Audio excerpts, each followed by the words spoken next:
Hello welcome to our channel. మామూలుగా మనం yellow మీడియాని దేనికోసం చూపిస్తానంటే, ఎందుకురా బాబు ఇలా మాట్లాడతారు, ఎందుకు ప్రజల్ని మభ్యపెడతారు, మోసం చేస్తారు, అది తప్పురా నాయన. మీకు ఒక మీడియాగా బాధ్యత ఉంది, మీరు బాధ్యత గుర్తెరిగి ప్రవర్తించాలని చెప్పడానికే మనం ఎల్లో మీడియాని చూపిస్తూ ఉంటాం. కానీ ఫర్ ఎ చేంజ్ వెంకటకృష్ణ గారు ఈరోజు రాష్ట్రంలో ఏమి జరుగుతుంది అన్నది వారు వివరిస్తున్నారు. మనం 1.5 సంవత్సరాలుగా మనము అదే చెప్తున్నామండి. ఏ ఒక్కటి కూడా మనం అబద్ధాలు చెప్పలేదు. ముచ్చుమరిలో బాలిక మిస్ అయిందంటే అది అబద్ధం కాదు. రషీద్ని నరి రోడ్డు పైన నరికి నరికి నరికి చంపారంటే అది అబద్ధం కాదు. బద్వేల్లో ఒక టీనేజ్ అమ్మాయిని దారుణంగా చంపేశారంటే అది అబద్ధం కాదు. మదనపల్లిలో యాసిడ్ దాడి చేసి చంపేశారంటే అది అబద్ధం కాదు. అనంతపురంలో ఒక అమ్మాయిని 15 మంది కామాంధులు సంవత్సర కాలంగా రేప్ చేసి గర్భవతం చేశారంటే అది అబద్ధం కాదు. ఇంకొక అమ్మాయిని నరికి చెట్ల పొదల్లో పడేశారంటే అది అబద్ధం కాదు. కల్తీ మద్యం దొరికింది అంటే అది అబద్ధం కాదు. ఇసుక దందా జరుగుతోంది అంటే అది అబద్ధం కాదు. రాష్ట్రంలో ఇప్పటి వరకు దాదాపుగా 2,20,000 కోట్ల అప్పు చేశారు 1.5 సంవత్సర కాలంలో అంటే అది అబద్ధం కాదు.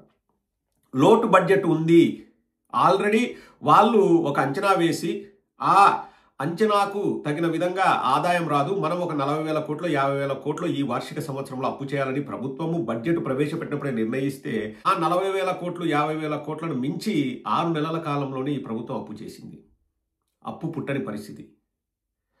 అంటే ఏం అప్పు చేయాలన్నా కానీ ఎఫ్ఆర్బిఎం నార్మ్స్ ఉంటాయి, లేకపోతే ప్రతి రాష్ట్రానికి ఇంత అప్పు చేయొచ్చనే వెసులుబాటు ఉంటుంది. దాన్ని ఆల్రెడీ దాటేసినారు. ఇవన్నీ కూడా మనం చెప్పింది ఏవి అబద్ధాలు కాదండి. అడ్మినిస్ట్రేషన్ పూర్తిగా గాడి తప్పింది అని మనం చెప్పింది ఏది కూడా అబద్ధం కాదు. ఏమన్నా ఒక డెవలప్మెంట్ జరిగిందా అంటే ఏది జరగలేదు. ఆ సిఆర్డిఏ బిల్డింగ్ కూడా జగన్మోహన్ రెడ్డి గారు ముఖ్యమంత్రిగా ఉండి దిగిపోయే నాటికే 90% ఆ బిల్డింగ్ పనులు పూర్తయ్యాయి. దాన్ని మొదలుపెట్టేసి ఇప్పుడు ఏమంటారు?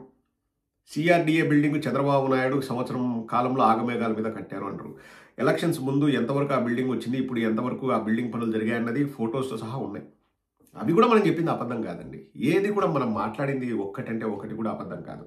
ఇప్పుడు వెంకటకృష్ణ గారు ఇంకా వారి ఉనికికే ప్రమాదం ఉంటుంది, ఇది గన మనం బయటికి చెప్పకపోతే ప్రజలు మన పైన గాండ్రించి ఉమ్ముతారు, ఆల్రెడీ మనం సంకలనం ఆకుతున్నాము, చంద్రబాబు మనకు బేటా ఇస్తున్నాడని తెలుసు, కానీ ఇంకా దాచిపెట్టాలని చూస్తే మొదటికే మోసం వస్తుంది, ప్రజలు అసహించుకుంటున్నారు, అడ్మినిస్ట్రేషన్ పూర్తిగా గాడి తప్పింది, కక్ష సాధింపు చర్యలు తప్ప రాష్ట్రంలో ఏమీ లేవు, సునకానందాలు, కక్ష సాధింపు చర్యలు, నియంతృత్వ పోకడలు తప్ప ఈ రాష్ట్రంలో ఏమీ లేదు, ఆవు చేలో మేస్తే దూడ గట్టుడ మేస్తుందా అన్న చందాన నారా లోకేష్ నేను కక్ష తెచ్చుకున్నాను, నేను రెచ్చిపోతున్నాను, నేను సునకానందం పొందుతున్నానంటే గ్రామ స్థాయిలో, మండల స్థాయిలో, లేకపోతే నియోజకవర్గ స్థాయిలో, జిల్లా స్థాయిలో ఉన్న నాయకుల పరిస్థితి ఏంటి అనేది ఒక్కసారి ఊహిస్తేనే భయం వేస్తుంది. ఆ విషయంలో నాకు నిజంగా భయం వేస్తుంది. ఇప్పుడు తెలుగుదేశం వాళ్ళు అంటుండ్రు, నువ్వు ఇండియాకి వస్తావా, రాలేవు, భయపడతావు, అది పెద్ద విషయమే కదా, చిన్న విషయం. ఎందుకంటే అది ఒక ఇండివిజువల్కి సంబంధించింది, ఇది రాష్ట్రానికి సంబంధించింది. నాకు ఈ విషయం మీద ఎక్కువ భయం వేస్తుంది. నేను ఏదైతే భయపడ్డానో అదే వెంకటకృష్ణ గారు చెప్తున్నారు, ఒకసారి వినండి. వెంకటకృష్ణ గారు ఏం మాట్లాడుతున్నారో, ఇంకా వారే జాకీలు పెట్టాల్సిన వారే రాష్ట్రంలో పరిస్థితి బాగలేదు, అడ్మినిస్ట్రేషన్ గాడి తప్పుతుంది అన్నారంటే ఎంత తీవ్రంగా ఈ రాష్ట్రంలో పరిస్థితులు ఉన్నాయో, ఎంత అస్తవ్యస్తంగా తయారైందో ఈ పరిపాలన అన్నది మీకే తెలుస్తుంది.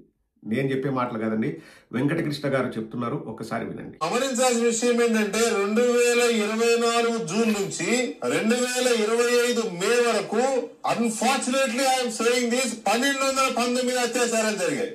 ఇది పోలీస్ ఇచ్చిన రికార్డ్స్, అధికారికంగా ఇచ్చిన క్రైమ్ రికార్డ్స్. వీటిల్లో నేను సీరియస్ గా పరిగణిస్తున్నవి హత్యలు, హోమిసైడ్స్, అత్యాచారాలు.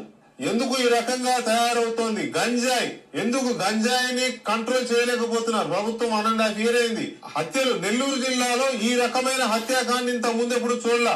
విపరీతమైన హత్యాకాండ గడిచిన 10 రోజులుగానే అయితే నెల్లూరు ఎందుకో తెలియదు అట్టుడికిపోతోంది. ఇటు కోనసీమ ప్రాంతం అలాగే తయారైంది. వై? ఇదంతా గంజాయి వల్ల జరుగుతోంది అనేది ఒక విశ్లేషణ.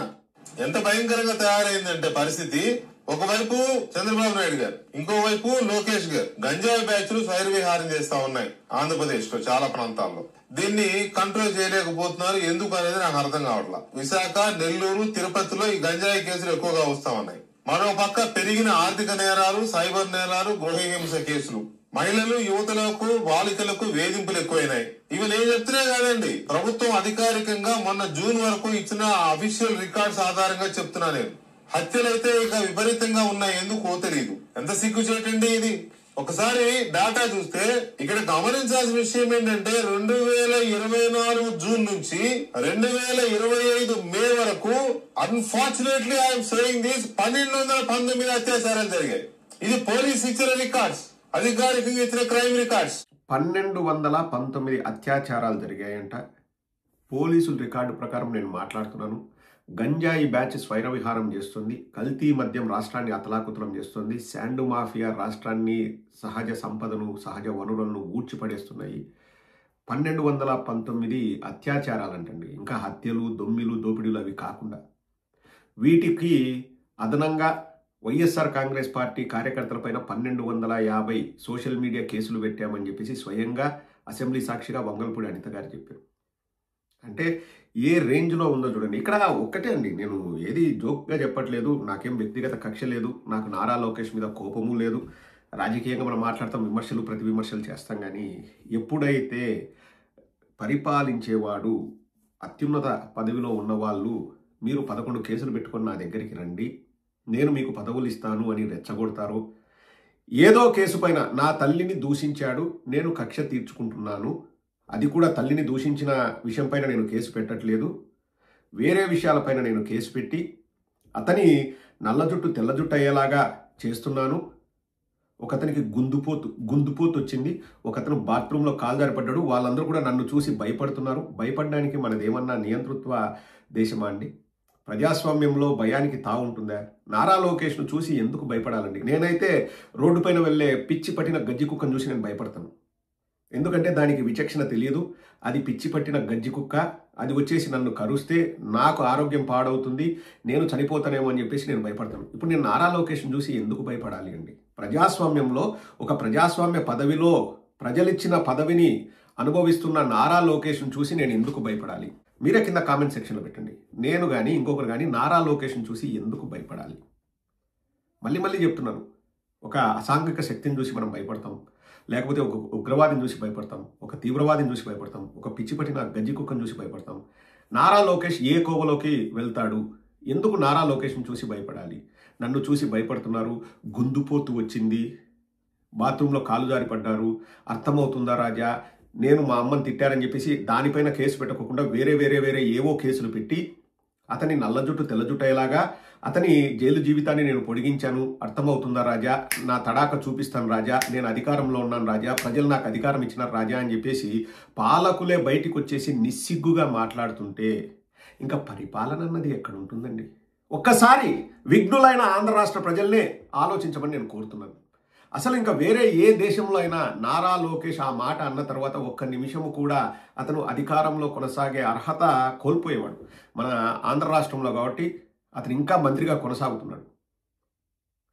ఎట్లా అండి? నాకు నిజంగా ఇంతవరకు ఆశ్చర్యం వేస్తుంది. ఒక వ్యక్తి మా తల్లిని దూషించినాడని చెప్పేసి నేను అధికార దుర్వినియోగానికి పాల్పడుతూ అతని మీద వేరే కేసులు పెట్టి అతన్ని జైల్లో పెట్టి అతని నల్ల జుట్టు తెల్ల జుట్టు ఎలాగా నేను చేశానని కాలర్ ఎగరేసుకుంటూ జబ్బలు జరుస్తూ తొడలు కొడుతూ అతను బయటకు వచ్చేసి అర్థమవుతుందా రాజా అని మాట్లాడుతుంటే ఇంకా 1219 అత్యాచారం కేసులు కాకుండా ఏం జరుగుతాయండి? ఎర్రబుక్కు రాజ్యాంగం విశృంఖలంగా విజృంభిస్తోంది. ఎవడు కంట్రోల్ చేసేవాడు లేడు. కంట్రోల్ ఎలా చేయాలి అని ఆలోచించకపోగా వీటన్నిటినీ కూడా వైఎస్ఆర్ కాంగ్రెస్ పార్టీ పైన మేము ఆపాదిస్తాము, వారిని మేము బురద తల్లుతాము. మీరు టికెట్ ఇచ్చి మీ పార్టీలో చేరిన వ్యక్తి కల్తీ మద్యం అమ్ముతుంటే సంవత్సరంన్నర తర్వాత నిజాయితీ గల పోలీస్ ఆఫీసర్లు వాళ్ళ డ్యూటీ చేస్తూ అతన్ని పట్టుకుంటే అతన్ని వైఎస్ఆర్ కాంగ్రెస్ పార్టీ వాడు అని చెప్పేసి ముద్రేసి ఇప్పుడు మేము పరిపాలన చేస్తున్నా కానీ వైఎస్ఆర్ కాంగ్రెస్ పార్టీ వాళ్ళే కల్తీ మద్యం అమ్ముతున్నారని మాట్లాడితే ఇంకా అంతకంటే హాస్యాస్పదమైన విషయం ఉంటుందండి. పరిపాలన అన్నది గాడి తప్పింది. నేను అన్నం కాదండి, ప్రతి ఒక్కరికి మీకే తెలుసు ఎంత దయనీయంగా పరిపాలన అన్నది తయారైందో. ఒక్కసారి ఆలోచిస్తే మీకే అర్థమవుతుంది. నారా లోకేష్, ఇప్పటికైనా ఒక విషయాన్ని గుర్తుపెట్టుకో, మనిషికి మనిషి ఎప్పుడూ ఎక్కువ కాడు. రెండవది, అధికారం శాశ్వతం కాదు. ఇట్లా విర్రవీగిన వాళ్ళందరూ చరిత్రలో ఏమయ్యారో ఒకసారి నువ్వే చరిత్ర తిరిగేస్తే నీకే తెలుస్తుంది. ఇంత విశృంఖలంగా నన్ను చూసి మనుషులు భయపడాలి అనేంత విచిత్రమైన పోకడకు నారా లోకేష్ పోతున్నాడంటే నాకు ఆశ్చర్యంగా ఉందండి. నారా లోకేష్ ఒక మనిషి, లేకపోతే ఇంకొకరు ఒక మనిషి. నారా లోకేష్ని చూసి ఎందుకు భయపడాలండి? అది కూడా దేన్ని చూపించి అతను భయపెడుతున్నాడంటే, ప్రజలు అధికారం ఇచ్చింది ప్రజలకు మంచి చేయండి, శాంతి భద్రతల్ని కాపాడండి, మౌలిక సదుపాయాలు పెంచండి, వనరులు పెంచండి, ఉద్యోగాలు ఇవ్వండి, ఉపాధి అవకాశాలు కల్పించండి అని చెప్పేసి ప్రజలు ఓట్లేస్తే మేము అలా చేయము, అత్యాచారాలు పెరిగేలాగా చేస్తాము, దొమ్మిలు దోపిడీలు పెరిగేలాగా చేస్తాం, కల్తీ మద్యం అమ్మేలాగా చేస్తాము, ఇసుక దందాలు చేస్తాము, ఇతరులపైన మేము ఎవడైనా గొంతెత్తి మాట్లాడితే ఆ గొంతు మీద కాలు పెట్టి నొక్కి తొక్కి భయపెట్టించి 300 యూట్యూబ్ ఛానళ్ళు, మీడియాను, లేకపోతే వాళ్లకు డబ్బులు ఇచ్చేసి సోషల్ మీడియాలో పిల్లల్ని తీసుకొచ్చి నువ్వు భయపడుతున్నావు, నువ్వు ఉచ్చబోసుకున్నావు, నువ్వు రావు అని చెప్పేసి వాళ్ళ మానసికంగా వాళ్ళని దెబ్బతీస్తూ, క్యారెక్టర్ అసాసినేషన్ చేస్తూ, వ్యక్తిత్వ హననం చేస్తూ మేము పబ్బం గడుపుకుంటాము, బయటకు వచ్చేసి అర్థమవుతుందా రాజా అని జబ్బలు చడుస్తూ తొడలు కొట్టుకుంటూ నేను చెలరేగిపోతాను అని నారా లోకేష్ అనుకుంటానంటే అతని మానసిక పరిస్థితి ఎలా ఉందో ఒకసారి ఆలోచించండి. నేను సంవత్సరంన్నర నుంచి చెప్పింది 1 నిమిషంలో వెంకటకృష్ణ గారు చెప్పారు. చాలామంది అంటున్నారు టైంకు బేటా రాలేదేమో, ఆంధ్రజ్యోతి వాళ్ళకు ప్రిఫరెన్స్ ఇవ్వకోకుండా TV5 వాళ్ళకు ఎక్కువ ప్రిఫరెన్స్ ఇస్తున్నాడు, అతనికి టీటీడీ చైర్మన్ పోస్ట్ ఇచ్చారు, రాధాకృష్ణకి ఇవ్వలేదు కాబట్టి ఇట్లా అన్నాడు. వాట్ ఎవర్ ఇట్ ఈస్, ప్రజలకు వాస్తవాలు చెప్పాలి. నేను ఈరోజు చెప్తున్నాను కదండి, వెంకటకృష్ణ గారు ఆ మాట మాట్లాడారు. వెంకటకృష్ణ గారు, ఇక్కడ మనం ఎవరిని తిట్టాల్సిన అవసరం లేదు. వాస్తవాలు ప్రజలకు చెబితే మనం కూడా అప్రిషియేట్ చేస్తాం, మనము కూడా అభినందిస్తాం, మనం కూడా దండేసి దండం పెడతాం. ఇవి జరుగుతున్నాయి. ఇవి ప్రదీప్ చెప్పడమో వెంకటకృష్ణ చెప్పడమో కాదు, స్వయంగా పోలీసులు చెప్పారని వెంకటకృష్ణ చెప్పారు. నారా లోకేష్ గారు, పరిపాలనపై ఇప్పటికైనా దృష్టి సారించండి, ప్రజలకు మంచి చేయాలని ఆలోచించండి. పేపర్ మీద లేకపోతే టీవీలలో మీరు గొప్పవారని మీకు మీరే జబ్బలు దడుచుకుంటే సరిపోదు. మా నాయకుడు ఇదొక్కటి చెప్పి ముగిస్తానండి, ఎమ్మెల్యేలని లేకపోతే పార్టీ నాయకుల్ని గడప గడపకు పంపించి మీకు ఇది వస్తుందా లేదా అని అడిగి చెప్పారు. అవునా కాదండి? చంద్రబాబు నాయుడు గారు ఏం చేశారు? అనంతపురంలో ఒక సభ పెట్టేసి మమ సూపర్ 6 ఇచ్చేసాం మమ అన్నాడు. ఇదే చంద్రబాబు నాయుడు గారిని, వారి ఎమ్మెల్యేలను, వారి నాయకులని గడప గడపకు వెళ్ళి మేము ఇన్ని హామీలు ఇచ్చాము, ఈ సంవత్సరాల కాలంలో ఇవన్నీ వచ్చాయా లేదా అని అడిగే దమ్ము ధైర్యం ఉందా అని చెప్పేసి నేను అడుగుతున్నాను. తేడా మీరే గమనించండి. ఆ దమ్ము ధైర్యం ఉంటే వాళ్ళను ఒక వారం రోజులు ప్రజల దగ్గరికి వెళ్ళి గడప గడపకు వెళ్ళి ఇవ్వమనండి. తర్వాత ఒకవేళ ప్రజలందరూ ఎస్ మాకు ఇవన్నీ వస్తున్నాయంటే నేను మాట్లాడడం మానేస్తాం, రాజకీయాలు మాట్లాడడం మానేస్తాం. ఈ ఛాలెంజ్ని యాక్సెప్ట్ చేసే దమ్ము ధైర్యం వాళ్ళకు ఉంటే, మళ్ళీ నేను దమ్ము ధైర్యం అంటే నీ ప్రతాపం నా ప్రతాపం కాదండి, ప్రజలకు మంచి చేసే దాంట్లో దమ్ము ధైర్యం ఉంటే ఎవరైనా వచ్చి మాట్లాడచ్చు, నేను మాట్లాడడం ఆపేస్తాను. ఇంకా వాళ్ళు అంత సక్రమంగా పరిపాలన చేసి అన్నీ ఇవ్వగలిగితే మనం మాట్లాడాల్సిన అవసరమే ఉంటుందండి. ఒక్కసారి విఘ్నులైన ఆంధ్ర రాష్ట్ర ప్రజల్ని, చదువుకున్న వాళ్ళని, మేధావుల్ని, కవులను, కళాకారులను, డాక్టర్లను, ఇంజనీర్లను, వృత్తి విద్యా నైపుణ్యం గలవారిని నేను ఒకటే అడుగుతున్నాను, ఒక్కసారి ఆలోచించండి. రాష్ట్రం కుక్కలు చింపిన విస్తరవుతుంది, పరిపాలన గాడి తప్పింది, అడ్మినిస్ట్రేషన్ పూర్తిగా ఫెయిల్ అయింది. ఇంకా ఈ రాష్ట్రం ఇలా తయారవుతుందని ఆలోచిస్తే భయం వేస్తుందండి, నిజంగా భయం వేస్తుంది, చాలా భయం వేస్తుంది. ఒక్కసారి ఆలోచన చేయండి.